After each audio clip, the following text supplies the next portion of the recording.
오늘 베드로 전서는 주후 AD 64년경 기록된 것으로 추정하고 있습니다. 그때 당시 바로 로마의 네로 황제가 집권했던 시기였습니다. 이미 역사를 통해서 그가 얼마나 어리석고 잔악했으며 또한 나약했던 인간인지는 알고 있습니다. 네로가 기독교인을 박해하게 된 계기는 로마의 대화재 사건 때문이었습니다. 역사적인 기록으로는 발화 시점이 가연성 물품을 판매하던 어느 상점에서 시작되었다고 합니다. 그러나 그때 당시 가옥 구조가 돌과 나무로 이루어진 그런 집들이었고, 그때 당시 도로 계획이 없었기 때문에 골목골목이 아주 촘촘하게 이루어진 그런 밀집한 그런 지역이었기 때문에 그 불길은 그 더운 여름에 번지고 번져서 로마의 그 한 시내를 다 태워버렸죠. 그 도시 전체가 화염에 쌓이면서 이제 시민들은 거기에 분노하게 되었습니다. 낭망하고 있는 그때에 그 때를 타서 네로 황제는 그때 당시 로마에서 한 80km 떨어진 곳에 거주하고 있었는데, 그 성을 그 불탄 자리 위에 다시 짓게 된 겁니다. 그때 당시 이제 시민들은 낭망하다가 분노로 그게 변하게 된 거죠. 알고 보니 이것이 네로가 일부러 우리를 다 이렇게 불태워서 자기 궁전을 짓고자 이렇게 했던 계획이었나 보다. 이제 이런 소문이 막 퍼지면서 이제 여기저기 불평의 소리들이 커지자 두렵기 시작한 겁니다. 그래서 이것을 잠재울 방법을 생각해낸 게 바로 그때 당시 그리스도인들이 사회의 모든 구조에 걸맞지 않는 그런 반대적인 입장의 삶을 사는 것을 보고 탐탁하게 여기지 않았다가 저들이 방화범이다 라고 누명을 씌운 겁니다. 그래서 그때부터 정말 국가적인 기독교 박해가 시작되어진 것이었습니다. 그 박해하던 방법들은 말로 형용할 수가 없는 잔혹한 것들이었는데, 짐승의 먹잇감으로 이렇게 개의 가죽을 씌워가지고 그 야생 짐승의 우리에 넣어서 그것들이 개인지하를 뜯어먹게 한다던가, 말로 할 수 없죠. 또 인간 횃불로 기둥에 총총 매서 그 가연성 물질을 옷에 바르고는 불을 태워서 그곳에서 저녁 파티를 하고 그랬다고 합니다. 네로는. 그리고 개별적으로는 또한 십자가형도 있었죠. 그리고 개별적으로는 그 잔혹한 죽음들을 그 세계사에서 보면 정말 다 마음에 담을 수가, 눈에 담을 수도 없는 그런 일들이 너무 많았습니다. 그때 당시 베드로도 자기는 예수님과 같이 죽을 수 없다, 나는 거꾸로 매달려 죽겠다 하고 자청해서 십자가에 거꾸로 매달려 죽었다고 일화가 남겨져 있습니다. 군중심리라는 것이 있습니다. 정말 무섭습니다. 자기의 의지와 이념과 상관없이 분위기에 휩싸여서 똑같이 그들과 행동하는 겁니다. 그것이 악일 때 더욱 그것의 동질감이 강화되면서 더 치받쳐 그렇게 휩싸이는 것, 그게 군중심리다. 군중심리라고 하는 겁니다.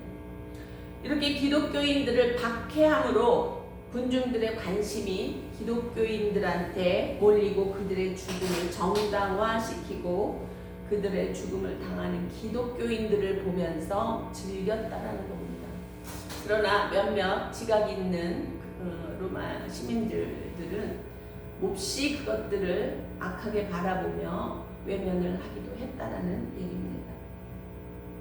그때 이 베드로서는 흩어져 있는 성도들을 위로하고 소망을 품고 끝까지 믿음을 지키라고 권고하는 편지로 오늘의 본문인 겁니다. 인사가 끝나고 3절에서 보겠습니다. 찬송하리로다 우리 주 예수 그리스도의 아버지 하나님이 그 많으신 긍휼대로 예수 그리스도의 죽은 자 가운데서 예수 그리스도를 죽은 자 가운데서 이 말씀이에요. 부활하심으로 말미암아 부활시키심으로 거듭나게 하사 산 소망이 있게 하시며 우리를 거듭나게 그것을 믿는 자는 거듭나는 그 중생의 체험을 하게 되죠. 그리고 산 소망이 있게 하시며 이게 뭐냐면 영생을 품는 소망을 말하는 겁니다. 그 산 소망을 있게 하시며 썩지 않고 더럽지 않고 쇠하지 아니하는 기업을 있게 하시나 유업을 받게 하시나니 무슨 유업이에요? 그것을 하늘에 간직하셨다? 천국 유업입니다. 너희가 말세에 나타내기로 예비하신 구원을 얻기 위하여 믿음으로 말미암아 하나님의 능력으로 보호하심을 입었나니 믿음이 있어야 하나님의 보호하심도 입는다라는 말씀으로 우리가 다시 풀이할 수도 있습니다. 그런데 이것은 믿는 자들에게 약속이에요. 말세에 나타내기로 예비하신 구원, 약속을 하신 겁니다. 이렇게 믿으면 내가 너희들을 지켜줄게 라는 약속을 이미 하신 겁니다. 그러므로 너희가 이제 여러가지 시험을 인하여 잠깐 근심하게 되지 않을 수 없었으나 오히려 크게 기뻐하도다. 지금 누군가 나를 죽이려고 달려드는데 누가 나를 죽이겠구나, 그래 나 천국 가니 좋다 이렇게 웃을 사람은 없을 겁니다. 고통스러운 것을 생각할 거고 두려움도 있을 거고 여러 가지 이 세상에 자녀들을 바라보며 근심 걱정도 있을 거고 많은 문제들이 있겠죠. 그러나 그것은 잠깐이라는 거예요. 잠깐 근심하게 되지 않을 수 없었으나 오히려 크게 기뻐하도다. 그러나 다시 하나님 아버지를 바라보며 예수 그리스도의 부활의 그 은혜를 생각하며 산 소망을 품게 되니 오히려 기쁘도다 하고 찬송을 부르며 죽음을 맞이했다라는 거죠. 한 예로서 구약의 출애굽 이야기를 살펴보겠습니다. 하나님께서 이스라엘 민족이 너무너무 그 노동에 치이고 대접받지 못하는 인격적인 대접을 받지 못하는 그 고난으로 막 하나님 앞에 부르짖기 시작을 하자 그 한이 하늘에 닿았다 그랬어요. 그래서 하나님께서 저 민족을 내가 이제 출애굽을 시켜야겠다라는 작전을 하시게 되죠.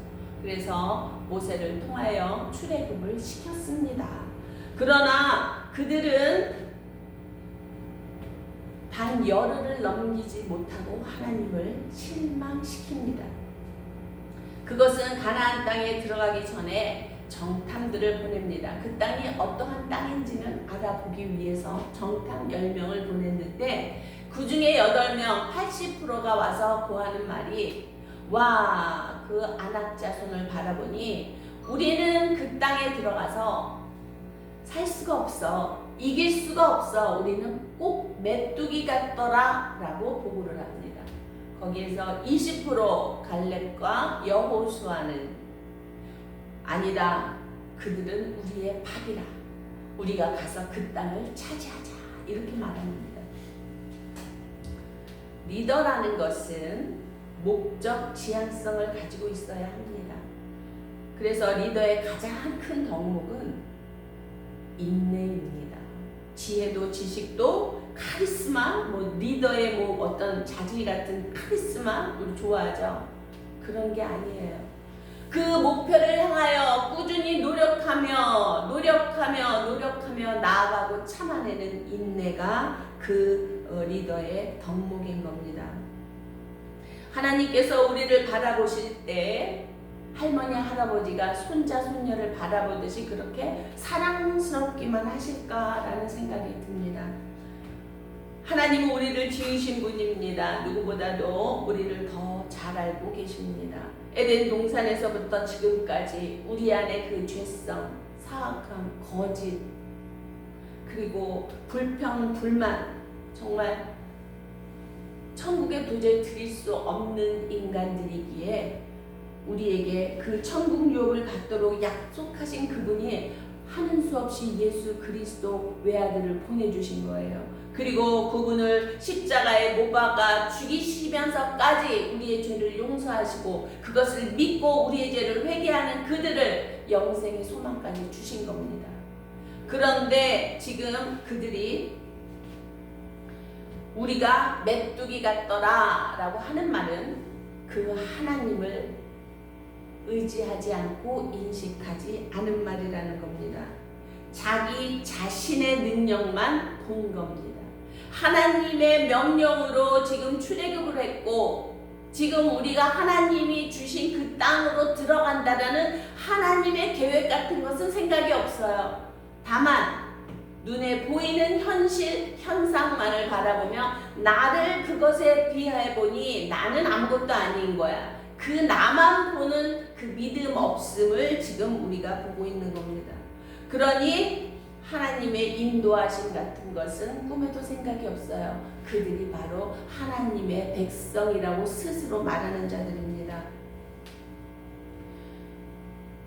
그러나 오직 하나님의 마음을 읽은 여호수아와 갈렙은 어떤 인물인지 살펴보겠습니다. 여호수아는 모세의 시중이었습니다. 모든 회중들의 모임이 끝나도 언제나 그는 성막에 머무르기를 즐거워했던 사람입니다.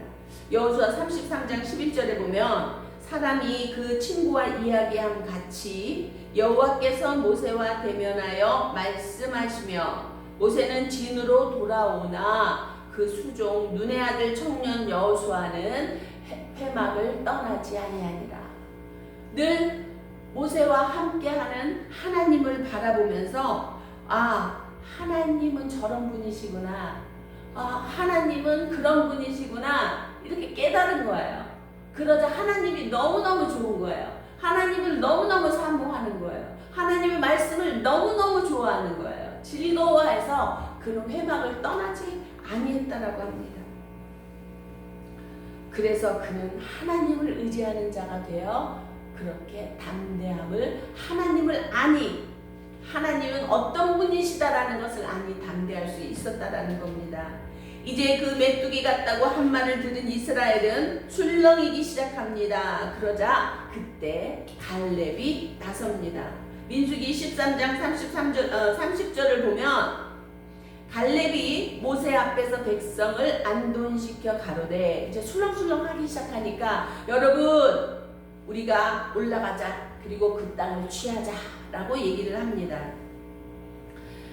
메뚜기 썰을 들은 이스라엘 민족은 아우성이 났습니다. 더더욱 그 말을 듣자 우리가 메뚜기 같다라는데 우리가 거기를 어떻게 올라가? 우리 잘 살고 있었잖아. 애굽에서 우리 잘 먹고 잘 살았는데 왜 이 광야로 끌고 나와서 죽이려는 거야? 우리 애굽으로 돌아가자. 우리 장관을 세워서 우리를 다시 애굽으로 돌아가는 지도자를 삼자. 지금 모세와 아론이 영적 지도자로 이 광야에서 지도자로 번듯이 서서 지금 지휘를 하는데 지휘자를 다시 세우자는 거예요.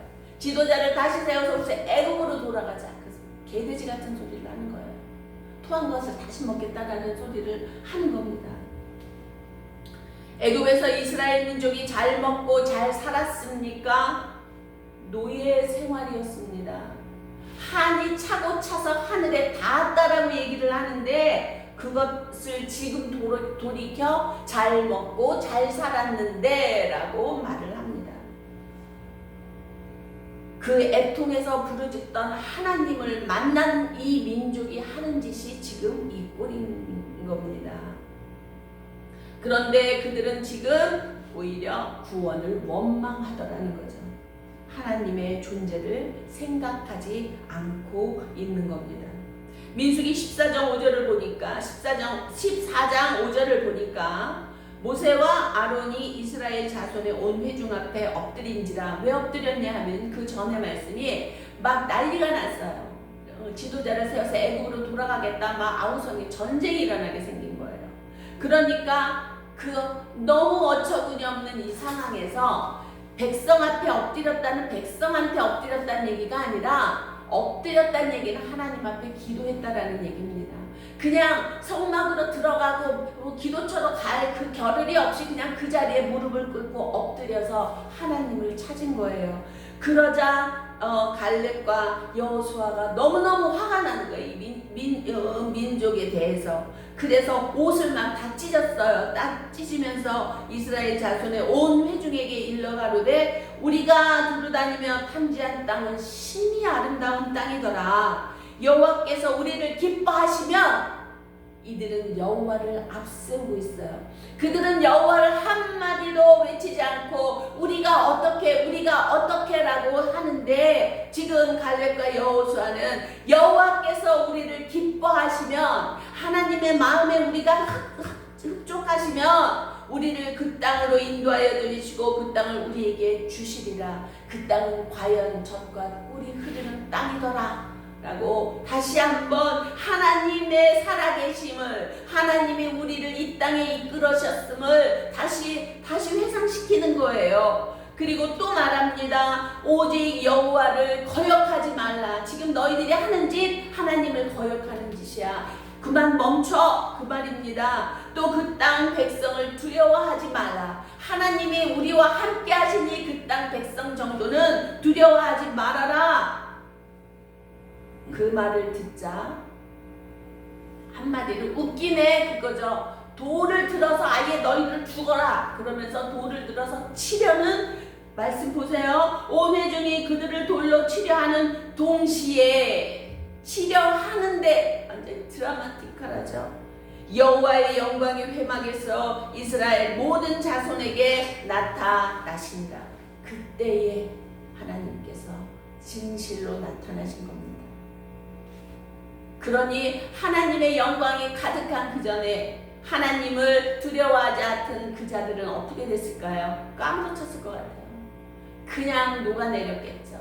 그리고 나서 하나님이 진노하십니다. 내가 이 민족을 다 전염병을 돌리해서 죽여버리리라. 그러자 너무 기가 차서 하나님 앞에 엎드려 하나님을 부르짖던 모세가 벌떡 일어나서 하나님 제발 이 백성을 긍휼히 여겨 주십시오. 그 애국에서 하나님이 이끌어내신 백성들 아닙니까? 이웃들이 다 합니다. 이웃 국가가. 그런데 광야에서 그들이 다 전염병으로 죽었다 하면 하나님의 그 긍휼하심과 자비하심과 그 사랑하심이 누가 되지 않겠습니까? 하나님 한 번만 용서해 주시고 긍휼히 여겨 주십시오. 모세의 그 간절한 간구에 하나님께서 좋다. 내가 그들을 살려줄게. 그러나 하고 하나님께서 말씀을 하시는 거예요. 14장 22절에 연이어서 나의 영광과 애굽과 광야에서 행한 나의 이적을 보고도 이같이 10번이나 나를 시험하고 내 목소리를 청종치 아니한 그 사람들이라고 말을 해요. 내 백성이라고 이제 하지 않으세요. 그 사람들은 내가 그 조상들에게 맹세한 땅을 결단코 보지 못할 것이다. 내가 그 땅에 그들을 들여보내지 않겠다는 말씀이에요. 또 나를 멸시하는 사람은 하나라도 그것을 보지 못하리라. 그리고 나를 멸시한 자들도 그것을 보지도 못하리라 라고 말씀을 하십니다.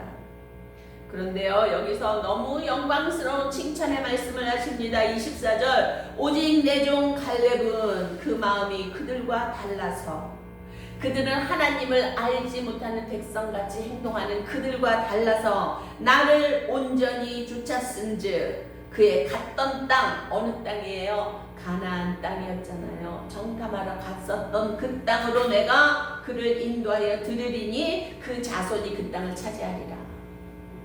놀라운 영광의 순간을 맞이하는 겁니다. 그 후에 여호수아와 갈렙만 그 땅에 들어가리라고 말씀하십니다. 결국은 온전한 하나님을 향한 믿음이 있는 자만이 천국에 갈 수 있다라는 겁니다. 오늘 베드로 전서의 말씀이 이것입니다. 하나님을 온전히 의지하고 그 말씀에 순종할 때 천국에 갈 수 있다는 겁니다. 결국 가나안 땅의 여호수아와 갈렙 그리고 하나님을 거역한 세대의 후손, 그 세대들은 다 죽었어요. 그리고 그 후손들만 가나안 땅에 들어갔습니다. 그런데 그 훈련시키고 그 후손들을 다 죽이까지 40년을 그 미디안 광야가요 물론 크죠. 크지만 40년 걸릴 만큼의 거리는 아닙니다. 그냥 직선으로 통과하면 열흘이면 갈 수 있는 그 거리를 40년을 그 땅에서 살게 하시는 겁니다. 불순종은 우리를 광야 생활을 길게 한다라는 거 우리가 또 바라봐도 좋을 것 같습니다.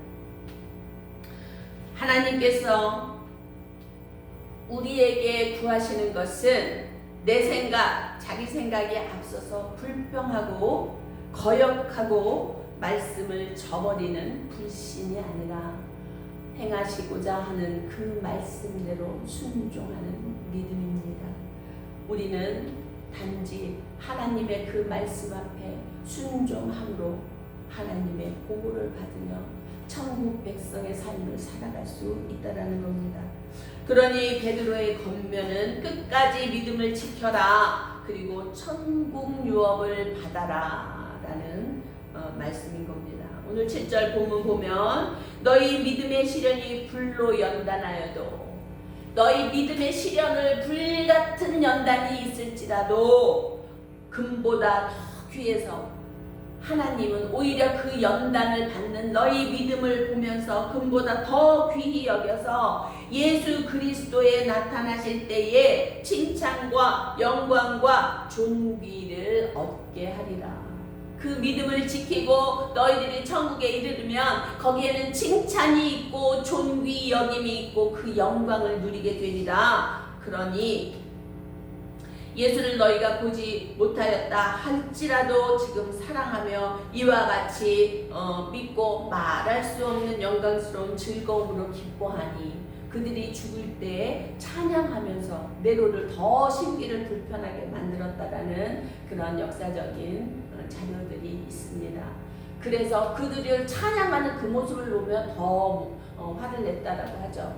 그러니 오히려 불을 지르고 짐승에게 뜯겨 먹여도 그들은 오히려 하나님을, 주님을 찬양하며 그 죽음을 기꺼이 받았더라는 겁니다.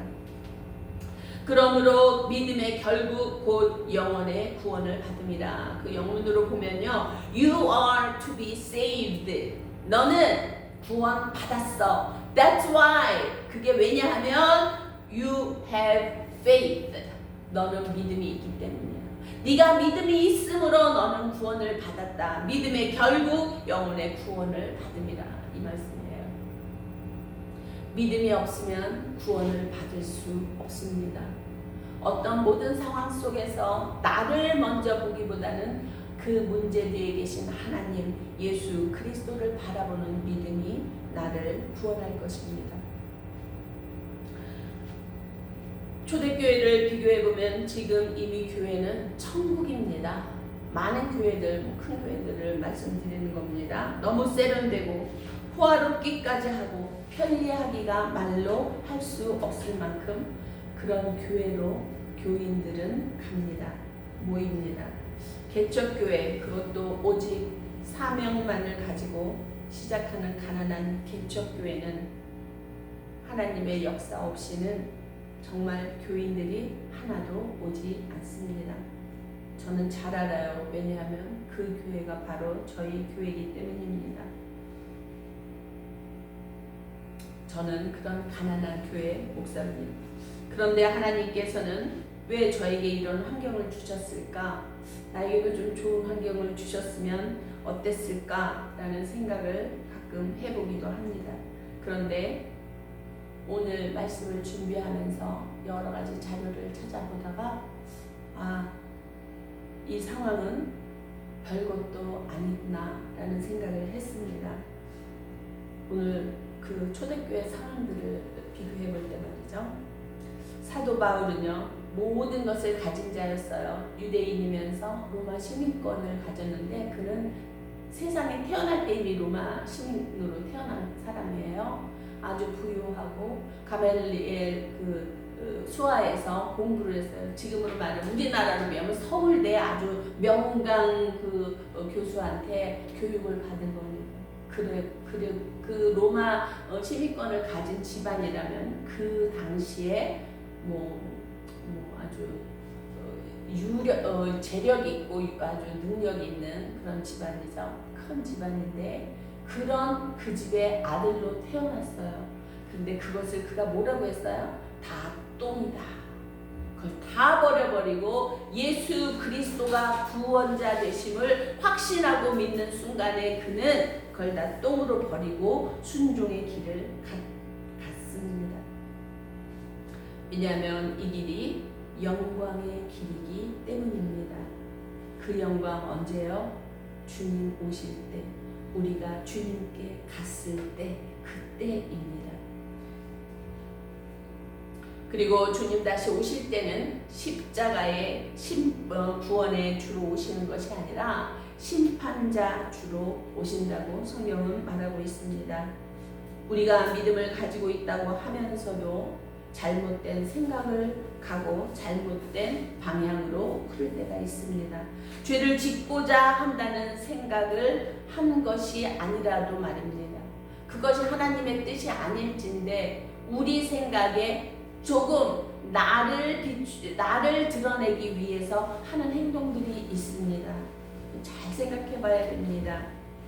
하나님께서 말씀하실 때 내가 드러나는 것이 아니라 하나님께서 하셨음에 순종하는 그런 믿음, 그때에 하나님을 우리는 만날 수가 있는 겁니다.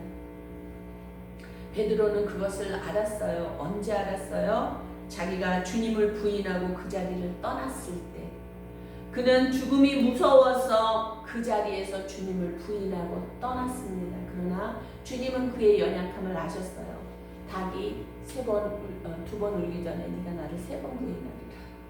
너무 놀랍게 3번 부인하고 그 자리를 떠나는데 닭이 울었어요. 그때 통곡을 했습니다. 베드로가. 주님께서 다시 부활해서 오셨을 때 그는 감히 주님 사랑합니다 말을 못했어요. 너무 죄송하고 부끄러워서.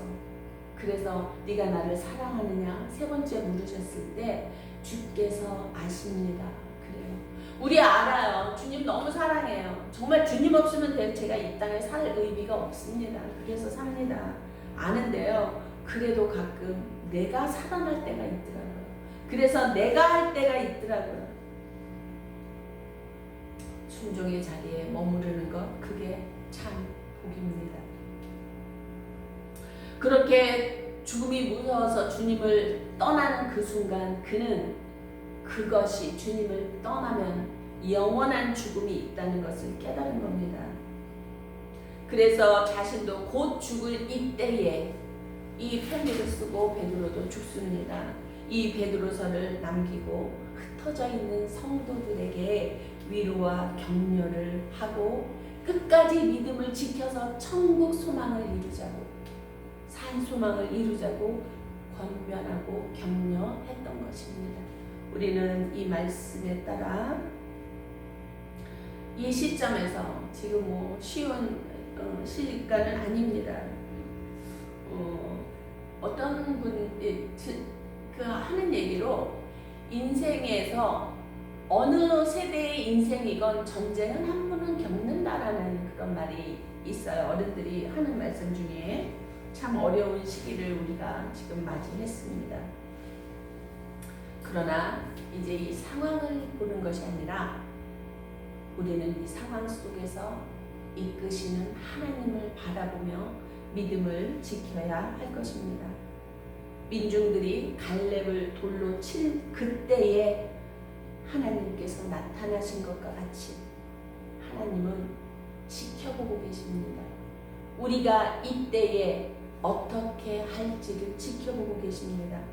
그리고 우리들의 그때에 하나님의 방법으로 이끌어 가실 겁니다. 이 한 주간도 믿음의 승리를 이루고 주님 앞에 정말 보호하심을 온전히 받아 누릴 믿음에 순종하는 저와 여러분 되시기를 주님의 이름으로 축복합니다. 기도하시겠습니다. 사랑의 하나님 아버지, 오늘 베드로서의 그 전갈의 말씀처럼 우리 안에 산소망이 있고 어떤 상황이든지 오히려 기쁘게 담대할 수 있는 그런 믿음의 삶을 살기를 원합니다. 아버지 성령 충만함으로 이 모든 세상에 이 모든 일들을 분별하며 믿음으로 승리로 나아갈 수 있도록 도와주시옵소서. 감사를 드리옵고 예수 그리스도의 이름으로 기도하옵나이다. 아멘.